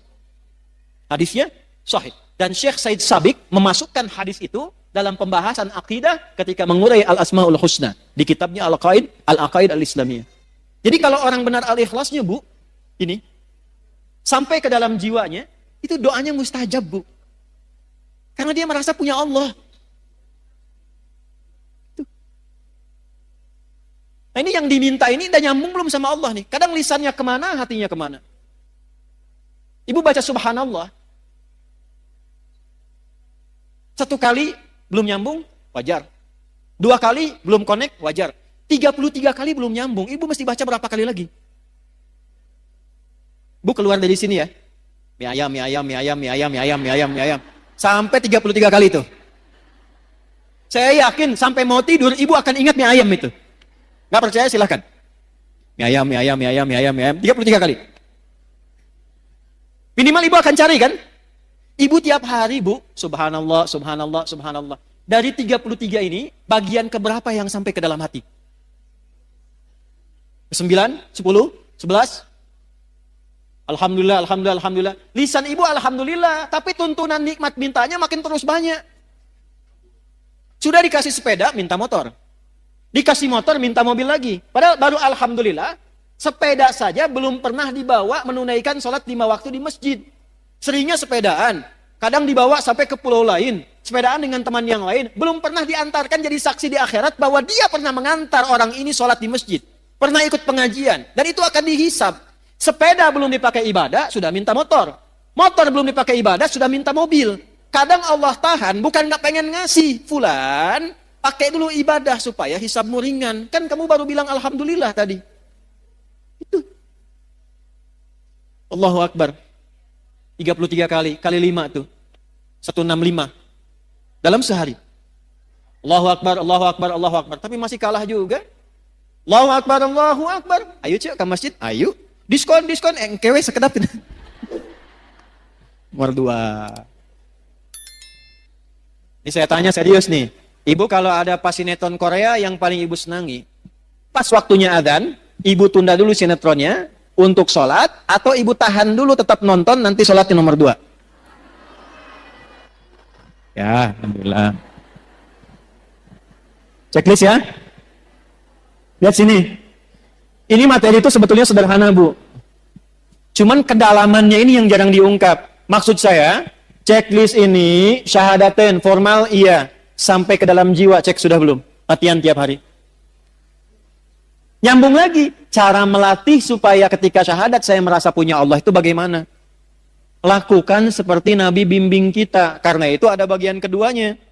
Wa asyhadu anna Muhammadan.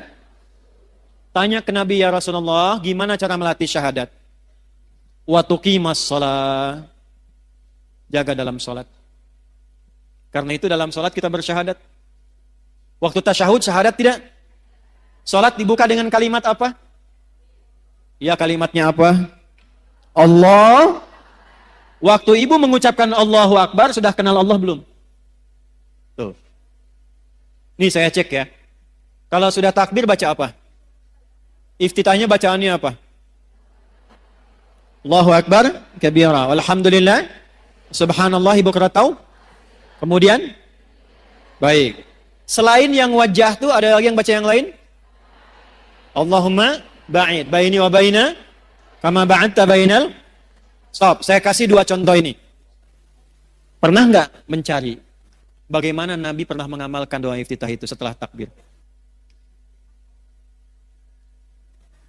Ibu pernah belajar dan dengar tentang sahabat Abu Bakar kan? Baru takbir, itu saking merasanya punya Allah, itu langsung menangis bergetar. Baru takbir. Sahabat Ali bin Abi Thalib baru adzan sudah bergetar. Belum sholat. Saking merasa punya Allah. Doa yang Allahumma ba'id itu ada di Al-Bukhari, Sahih Al-Bukhari. Riwayatnya oleh sahabat Abu Hurairah. Biasanya dibaca dalam kesempatan sholat siang. Subuh, zuhur, asar, sholat siang. Yang wajah itu ada di Sunan Abu Daud. Biasa diamalkan oleh Nabi pada malam hari. Sanadnya nanti tersambung melalui Imam Ali bin Abi Thalib radhiyallahu ta'ala anhu. Jadi kalau yang Allahumma ba'id dari Abu Hurairah, yang wajah itu dari sahabat Ali bin Abi Pertanyaannya, kenapa yang wajah tuh sering dibaca malam, sementara Allahumma ba'id sering dibaca siang? Walaupun boleh baca wajah tuh, subuh boleh, siang boleh, nggak dilarang. Ada 12 doa iftitah, Bu. Boleh-boleh saja, sah. Tapi yang mau saya katakan, kenapa sering dibacanya di waktu itu? Perhatikan caranya. Ketika tangan diangkat, buang urusan dunia ke belakang. Kalau pengen khusyuk sholatnya, pasrahkan urusan kita kepada Allah, jadikan Allah yang maha agung, yang lain gak penting, buang urusan dunia ke belakang. Kenapa sholat jarang khusyuk? Karena ketika takbir dunianya masih dibawa. Allahu Akbar, oh diskon ini sekian, ini jemuran belum diangkat, ini masuk. Buang ke belakang. Pasrahkan kepada Allah. Gak, ini ada kitabnya, ya. Ada beberapa kitab, kita simpulkan saja dengan cepat karena waktunya tinggal 5 menit. Lihat sini. Allahu Akbar, angkat tanganmu sejajar dengan pundakmu di sini, hadwaman kibaihi, atau sejajar daun telinga di sini, hadis An-Nasai. Tapi dua makna ini artinya apa? Angkatlah tanganmu, pasrahkan dirimu kepada Allah. Sekarang sholat dibuka, hanya Allah yang maha agung, yang lain gak penting, semua buang ke belakang. Maka itu di Abu Daud dikatakan fakul, maka katakan Allahu Akbar. Saking pentingnya komitmen itu diucapkan dengan lisan. Di Islam itu, Bu, kalau ada ibadah yang membutuhkan kekuatan supaya hatinya mantap, itu lisannya dipandu berucap.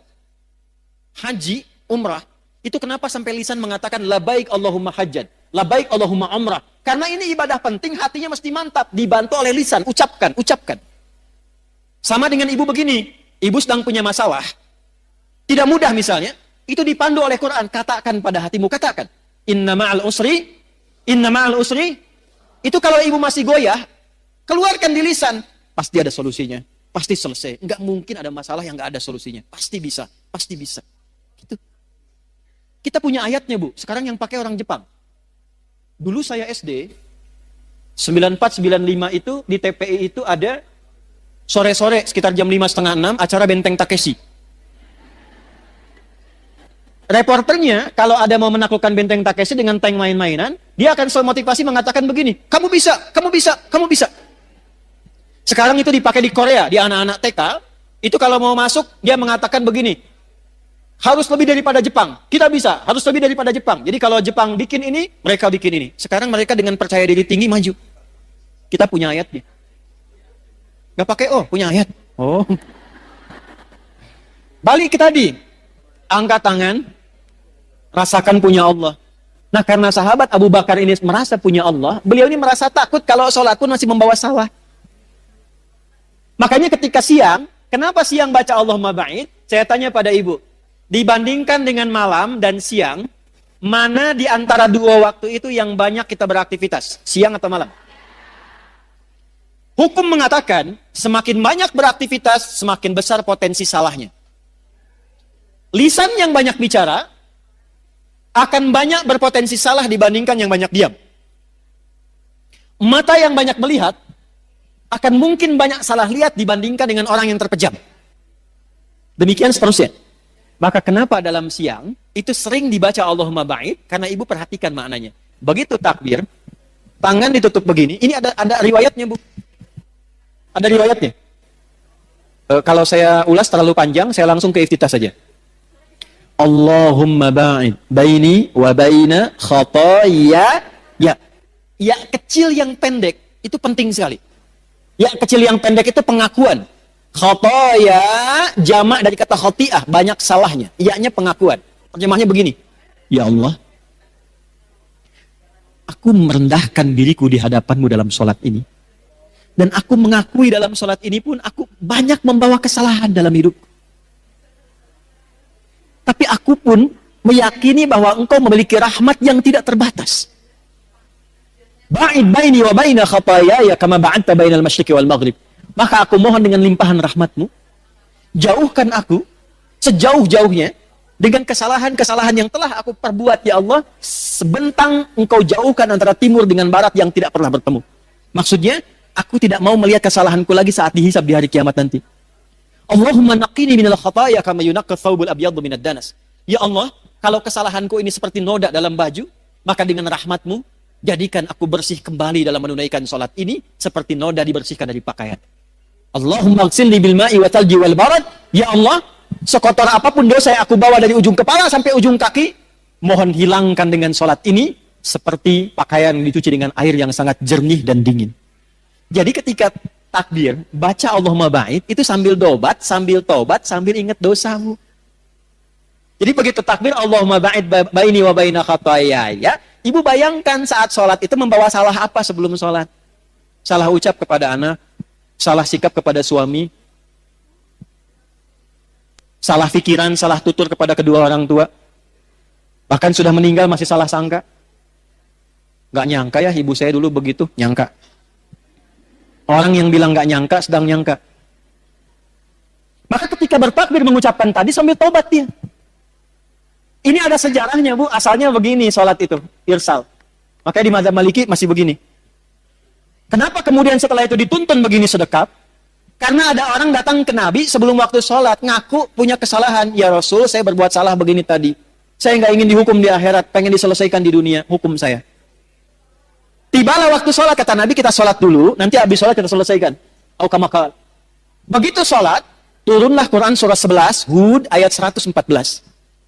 Aqimis sholat tarafain nahar, wa zulatan minal lail, innal hasanati yudhibnas sayyi'at. Maka selesai salam, Nabi meninggalkan tempat sholat, dikejar oleh orang ini. Ya Rasul, tadi saya minta dihukum dulu, saya punya salah. Saya nggak mau dihukum di akhirat. Kata Nabi, aukamakala, Allah sudah menurunkan satu ayat yang menghapuskan kesalahanmu tadi. Aqimis sholata, tunaikan sholat dengan benar. Tarafain nahar wa zulafam minal lail. Naharnya didahulukan di kedua sudut siang dan bagian waktu malam. Innal hasanati yudhibnas sayyi'at. Kalau engkau kerjakan sholat dengan baik, maka sholat itu akan membimbing engkau menghilangkan keburukan-keburukanmu. Yang sering banyak kesalahan terjadi bukan karena faktor luar, tapi karena tak mampu mengendalikan nafsu yang ada dalam diri ini. Ini, di sini tempatnya. Ada orang lewat gak nyapa ibu, terus ibu simpulkan, sombong ya dia, iya ya. Padahal dulu saya yang bantu dia loh, katanya. Mungkin dia sedang buru-buru bu, mungkin sedang ingin ke dokter, mungkin sedang sakit gigi. Cuman karena masalah kesimpulan di sini, akhirnya yang terjadi salah persepsi, salah sangka, terjadilah kemudian hal yang tidak diinginkan. Maka apa yang terjadi? Ini yang salah. Biasanya yang kurang-kurang baik digambarkan dengan yang kiri. Ini bukan ngarang-ngarang ya. Ini ada ilmunya, ada kitabnya. Nadharat fi ma'anis shalah, asrarus shalah. Di antara kitab-kitab yang menuliskan tentang makna dalam gerakan dan bacaan sholat. Kenapa kiri didahulukan begini? Ingin menunjukkan pesan begini. Yang pertama, sumber keburukan manusia itu ada di sini. Kalau salah menjaga, seringkali berbuat salah digambarkan dengan yang kiri. Kalau engkau pernah berbuat salah, tutupi dengan kebaikan tangan kananmu dan jaga kehadiran hatimu ini supaya engkau jadi orang baik untuk selamanya. Makanya ketika ibu bertakbir dalam sholat, Allahu Akbar, tangan ini komitmen bahwa ibu akan berubah jadi orang baik. Karena merasa punya Allah. Itulah kalau malam, kenapa yang dibaca wajah tuh? Ya, bahkan ditambahkan dulu dengan doa pembuka. Allahu Akbar kabira itu bu, satu di antara 12 doa iftitah. Ditambahkan wajah itu gabungan dua doa. Yang satu menghadirkan Allah dulu supaya merasa punya Allah. Allahu Akbar kabira, alhamdulillahi katsira, wa subhanallahi bukratan wa asila. Tertanamlah rasa punya Allah dalam hati dengan kalimat itu. Baru dibaca. Wajjahtu wajhiya lilladzi fataras samawati wal ard hanifan muslima wa ma ana minal musyrikin. Inna salati wa nusuki wa mahyaya wa mamati lillahi rabbil la syarika lah wa bidzalika umirtu wa ana awwalul muslimin. Perhatikan kalimatnya. Ya Allah, di keheningan malam ini aku pasrahkan diriku sepenuhnya padamu. Engkaulah Tuhanku. Kalau aku selama ini sholat, selama ini ibadah, aku selama ini hidup, perhatikan, atau engkau wafatkan aku di detik ini ya Allah, hamba pasrah. Lillahi rabbil alamin, hanya untukmu saja penguasa segala alam. Tapi bila engkau beri kesempatan aku hidup setelah sholat ini, aku ingin berjanji menjadi pribadi yang lebih baik dan tidak akan pernah musyrik selama hidup. Jadi wajah itu perjanjian kita kepada Allah dengan komitmen mengatakan, ya Allah, aku merasa punya Tuhan, engkaulah Tuhanku, karena aku bertuhan kepadamu, aku berjanji akan jadi orang baik dan menyiapkan bekal sebelum pulang kepadamu. Pernah nggak ada rasa itu sebelum kita sholat? Itu yang saya maksudkan checklist. Pentingnya ngaji itu. Jadi nggak usah bahas yang tinggi-tinggi yang nggak kita butuhkan dalam tanda petik. Ini aja dulu supaya selamat. Anak udah sholat belum? Sekolahnya bagus, bangunannya bagus, modern, bayarannya mahal, trennya bagus, tapi nggak bisa sholat. Coret bu. Untuk apa? Ibu yang ngandung dia, ibu yang melahirkan berjuang dengan kematian, ibu yang memberikan ASI, ibu yang dihisab.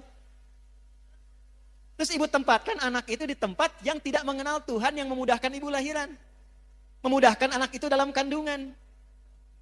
Terus ketika ibu meninggal, dia pun gak mampu menyolatkan ibu. Lantas untuk apa selama ini pengorbanan yang ibu lakukan?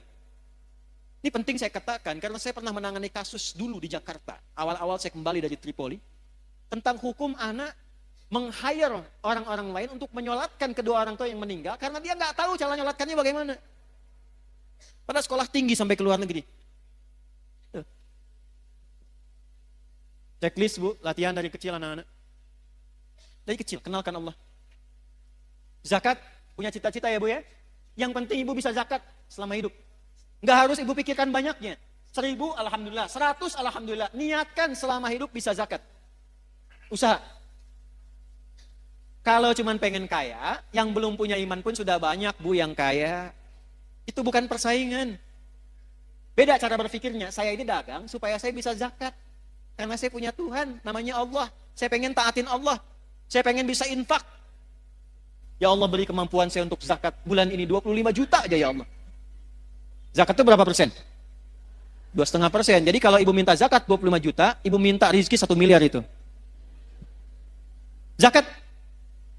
Walaupun 100 ribu, walaupun 100 rupiah. Maksud saya begini, ketika nanti dihisab di hari kiamat, dipanggil. Ibu Siti Aisyah. Syahadat, checklist. Salat, checklist. Zakat, checklist. Nggak akan dilihat bu. Malaikat itu nggak senang gosip. Nggak ada kata malaikat. Ibu Aisyah cuma 100 ya? Iya. Nggak ada.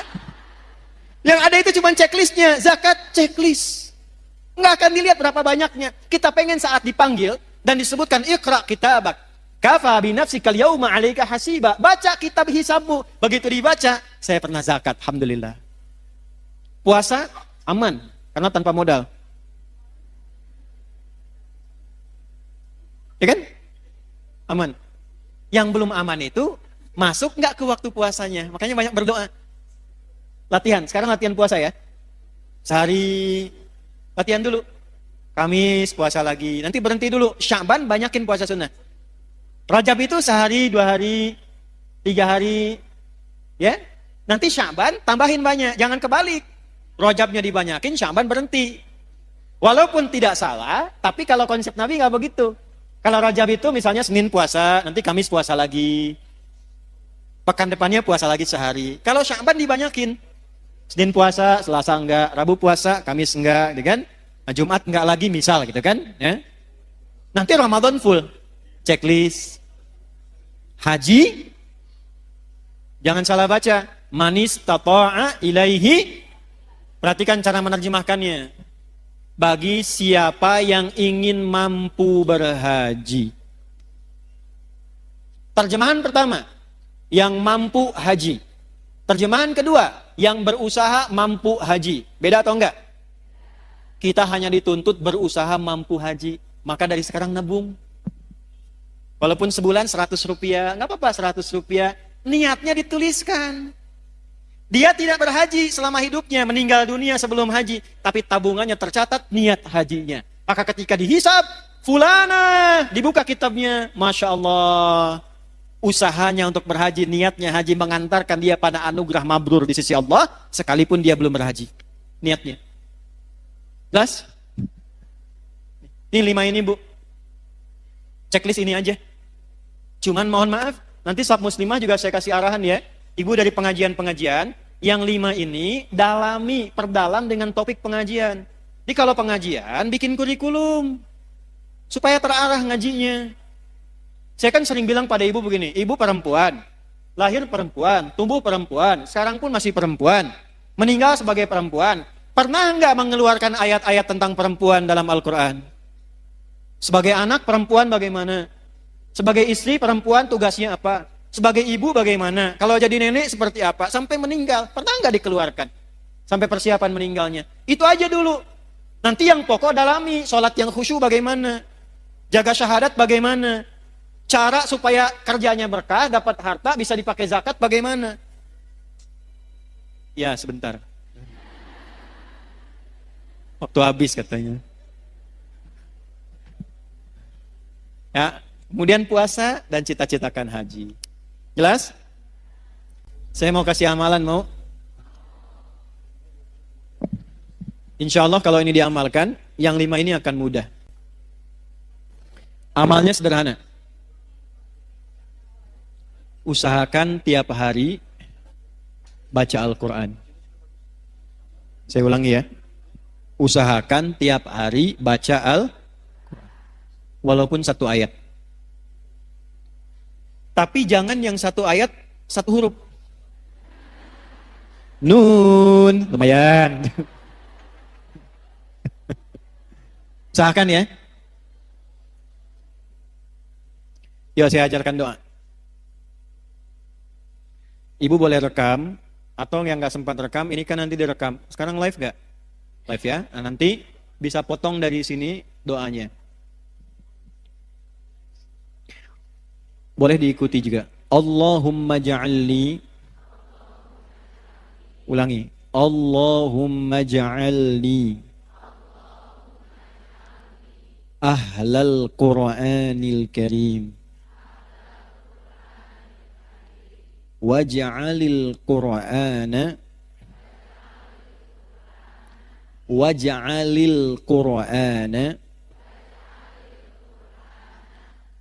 sahiban li fid dunya wa syafi'an li fil akhirah. Gitu ya. Nah, baca itu setiap selesai sholat, baca Allahumma ja'alni ahlal Qur'anil Karim waj'al Qur'ana sahiban li fid dunya wa syafi'an li fil akhirah. Insyaallah kalau doa itu dibaca dan kita rajin baca Quran tiap hari, apalagi berusaha menghafal Quran, insyaallah kita akan terjaga. Dan ini yang 5 akan dimudahkan. Yang 5 akan dimudahkan. Assalamualaikum warahmatullahi wabarakatuh. Alhamdulillahirabbil alamin. Segala puji hanya milik Allah Subhanahu wa taala yang telah memberikan kita kesempatan untuk menyimak kajian ini hingga selesai. Sebagai penutup, mari kita rangkum kembali inti pembahasan dari ceramah yang telah kita dengarkan bersama. Dalam kajian ini, dijelaskan bahwa manusia saat ini hidup di masa akhir zaman, yaitu periode sejak Nabi Muhammad SAW diutus hingga terjadinya hari kiamat. Akhir zaman bukan berarti kiamat akan terjadi besok, melainkan masa panjang yang ditandai dengan berbagai perubahan besar dalam kehidupan manusia. Di antara tanda-tanda yang disebutkan Nabi Muhammad SAW adalah tersebarnya fitnah, banyaknya kebohongan dan manipulasi, sulitnya membedakan antara kebenaran dan kebatilan, serta percepatan waktu yang sangat terasa.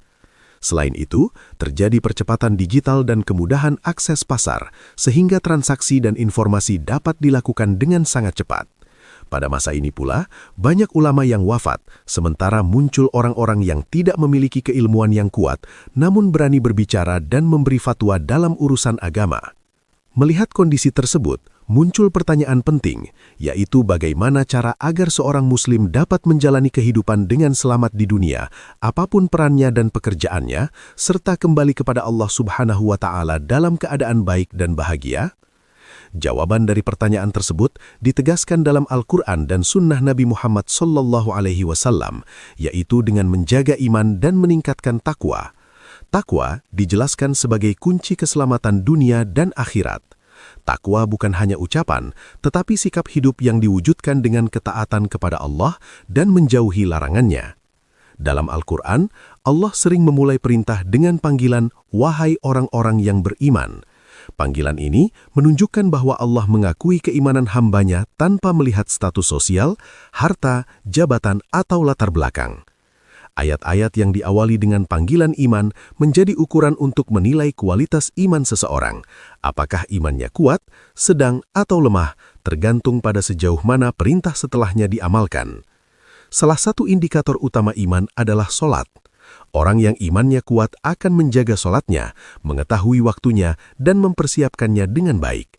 Salat bukan sekadar kewajiban, tetapi sarana membangun kedekatan dengan Allah Subhanahu wa Ta'ala. Semakin kuat iman seseorang, semakin ringan pula beban hidup yang ia rasakan. Kajian ini juga menegaskan bahwa kebahagiaan sejati tidak ditentukan oleh harta, kedudukan, atau popularitas. Banyak orang memiliki kelimpahan materi namun hidupnya gelisah. Sebaliknya, ketenangan dan kebahagiaan lahir dari takwa. Takwa menjadikan hati tenang, pikiran jernih, dan masalah hidup terasa lebih ringan karena disandarkan kepada Allah. Selain itu, disampaikan pula pentingnya menjaga dan menguatkan syahadat sebagai fondasi iman. Syahadat adalah kunci keselamatan akhirat, namun dapat menjadi rapuh jika tidak dijaga dengan ilmu. Oleh karena itu, umat Islam dianjurkan untuk mengenal Allah dengan benar, tidak terjebak dalam perdebatan yang tidak bermanfaat, dan fokus pada pemahaman tauhid yang sederhana namun kuat. Sebagai contoh penguatan tauhid, dijelaskan pentingnya memahami dan mengamalkan surah Al-Ikhlas. Surah ini mengajarkan keesaan Allah dan menjadi sarana agar seorang hamba benar-benar merasa memiliki Allah sebagai satu-satunya tempat bergantung. Ketika keyakinan ini tertanam kuat dalam hati, maka kehidupan akan terasa lebih ringan dan terarah. Dalam kajian ini juga ditekankan bahwa iman dan takwa harus ditanamkan sejak dini dalam keluarga. Mengenalkan Allah kepada anak-anak, membiasakan ibadah, dan memberikan teladan yang baik merupakan bekal utama agar mereka tumbuh dalam penjagaan Allah Subhanahu wa Ta'ala. Kesimpulannya, di tengah kondisi akhir zaman yang penuh tantangan, keselamatan dunia dan akhirat hanya dapat diraih dengan menjaga iman, meningkatkan takwa, melaksanakan ajaran Islam dengan benar, serta terus kembali kepada Al-Quran dan Sunnah Nabi Muhammad SAW.